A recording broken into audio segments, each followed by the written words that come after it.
The latest document dump of the Jeffrey Epstein files, the 3+ million pages of documents, emails, photographs, are so mind-bending that it's impossible to really begin to comprehend.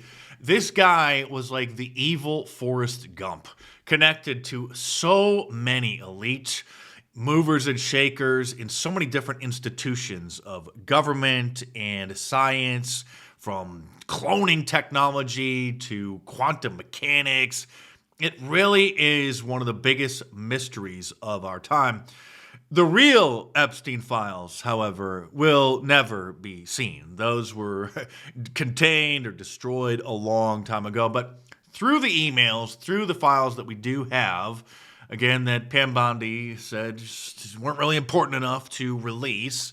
And so then the Democrats, hoping to get dirt on President Trump, forced them to be released, show that the vast majority of the elitists in this country are all a bunch of liars, and their personal correspondences with Jeffrey show that they all knew exactly what he was involved in. They liked the services that he provided on his island and at his private parties in his New York estate. And one of those who was really caught red-handed lying is the Commerce Secretary, Howard Lutnick. Not to mention Bill Gates. I mean, it's just too much to even cover. It's just overwhelming. That's why I started going through them, and it just became sickening and overwhelming. That's why I didn't put out a video about it yet. I try to bring levity to situations. I try to make things fun and entertaining. There's really just no way to do that with a lot of this information, except Pam Bondi did it for us. Earlier this week, she was testifying in front of Congress about the Epstein files and really made the biggest fool of herself and confirmed what we already knew, that she is severely unqualified to be the attorney general. She's unqualified to be a general manager at a Starbucks. Not to mention that the attorney general's job is a man's job. Can we all just admit that? But that's a whole other issue, and, well, obvious as day. But here's just a small sample of her stupidity when she was being grilled about the files and all of the elitists who are in them now being exposed. Was the president aware of Secretary Lutnick's ties to Epstein when he chose him to lead the Department of Commerce? So this clown is one who said that he cut ties with Epstein, like 20 years ago. And then, of course, the emails reveal that he kept in regular communication with them, traveling to the island, hanging out with them in his Manhattan penthouse. Was he aware? Chris Malin was a Border Patrol agent. Okay, so I'm going to conclude that the president, in fact, did know about his ties because he was the Okay, so now she's mentioning one of the tragedies of a Border Patrol agent being shot and killed in the middle of a hearing about her incompetence in really cover-up of the Epstein files. next door neighbor. Shame on you. Oh, for goodness sakes. You're this from is a tiny, pathetic. beautiful This is state. pathetic, Mr. Committee Chair. will be in order. I am not asking trick questions here. The American people have a right to know the answers to this. These are senior officials in the Trump administration. This is not a game, Secretary. I'm Attorney General. My apologies, I couldn't tell. This really was one of the most pathetic instances of somebody deflecting serious questions during sworn testimony at a congressional hearing in history. I mean, what's next? Is she going to start talking about supposed anti-Semitism, trying to deflect from further questions about the Epstein cover-up? Oh, wait, what's this? Didn't ask Merrick Garland anything about Epstein, not once, when he was... Weak sauce. And Weak sauce. also... Okay, he's not there. You're there. You had the files. You are now under oath and supposed to be answering these questions. So I want the record to reflect that, with this anti-Semitic culture right now, she voted against a resolution condemning. Oh, is Jewish. Jewish. I just want to be clear. Oh, do you want to go there, Attorney General? Or do you want to go there? Are you serious? Talking about anti-Semitism to a woman who lost her grandfather in the Holocaust? Really? The committee will be in order.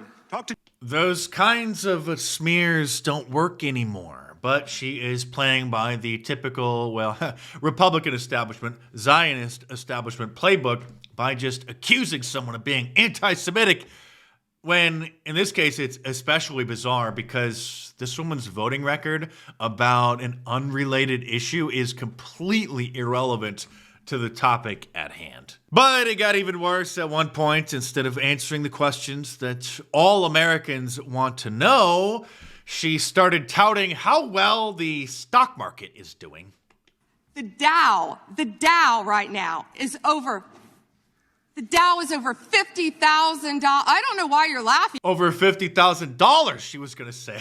She doesn't know what the hell she's talking about. By the way, this is not a meme. It's getting very difficult to tell what is actual real footage and what's deepfake meme.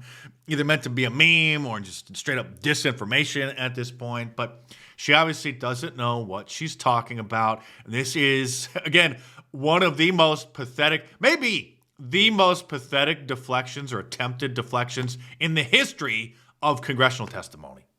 You're a great stock trader, as I hear, Raskin. The Dow is over 50,000 right now. The S&P at almost 7,000. And the NASDAQ smashing records. Americans' 401ks and retirement savings are booming. That's what we should be talking about.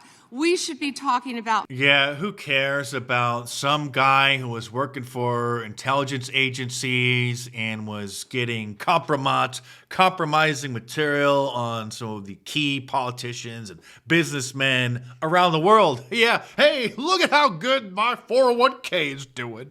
Her idiotic attempt at deflections have spawned countless memes, which thankfully are bringing some much-needed levity to this situation. Fix you some of this new Mococo drink. All natural cocoa beans from the upper slopes of Mountain Nicaragua. No artificial sweeteners. What the hell are you talking about? Who are you talking to? It's a scene from The Truman Show, in case you're not familiar with it. Here's another one of her just hanging out in her office. Note the headphones. Trying to look pretty while the actual investigations are just collecting cobwebs because obviously nothing's being done. And this one, that's an Epstein victim there sitting in the chair. Have you seen the stock market? How many of Epstein's co-conspirators have you indicted? How many perpetrators are you even? The Dow right now is over 50,000. I don't know why you're laughing. That's what we should be talking about. The Dow right now. S&P at almost 7,000. The American people need to know this. Need to know how is the Dow. No one told you life was gonna be this way. The job's just Steve Bannon's there, by the way, because he did this very bizarre, like several-hour interview with Jeffrey Epstein, but only 1 hour has been released. And I don't know if somebody in the DOJ confiscated that, and then that became evidence in the Epstein file, and that's why it was released. But the communication between Steve Bannon and Jeffrey Epstein is extremely bizarre.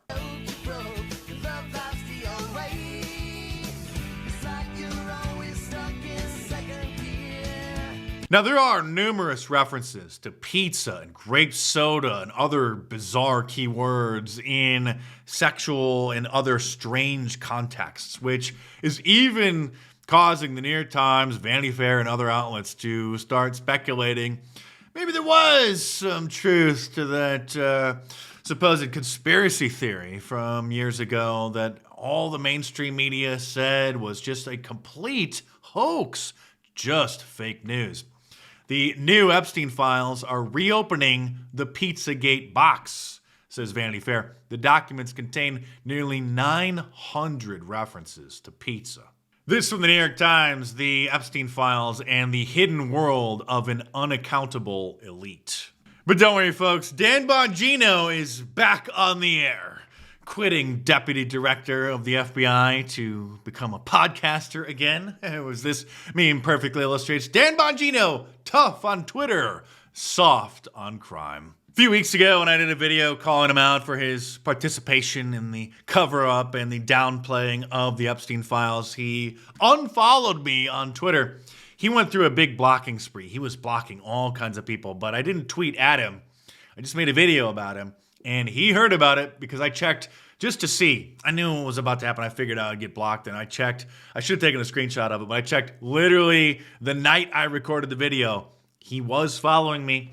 Checked the very next day, unfollowed. And then this account, which tracks who certain people are following, did note that Dan Bongino is no longer following me. Which makes memes like these all the more epic because there's no way that this clown is going to live down his, participation in the cover-up. And it doesn't make much sense to a lot of people unless you realize what Dan Bongino's number one priority in life is. What cause is most dearest to his heart? What cause is dear to your heart? This is during one of his book signings, a live stream, him doing book signings about his book Spygate years ago. Cause is dear to my... Questions from the audience, of course. Israel, the defense of Israel.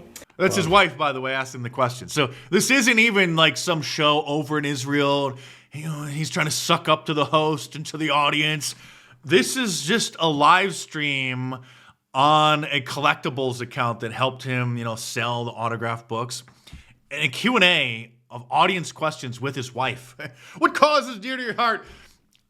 I could think of 500 things, 5,000 things that would be on the top of the list before what is going on in some foreign country halfway around the world and their ongoing ethnic land dispute. But we're in very strange times when, with just 2 sentences in an AI generator, people can make realistic footage like this, which went mega viral this week. Tom Cruise fighting Brad Pitt, which is horrifying the Hollywood studios. And we are no longer in Kansas anymore. We are in the Brave New World. Pick your analogy.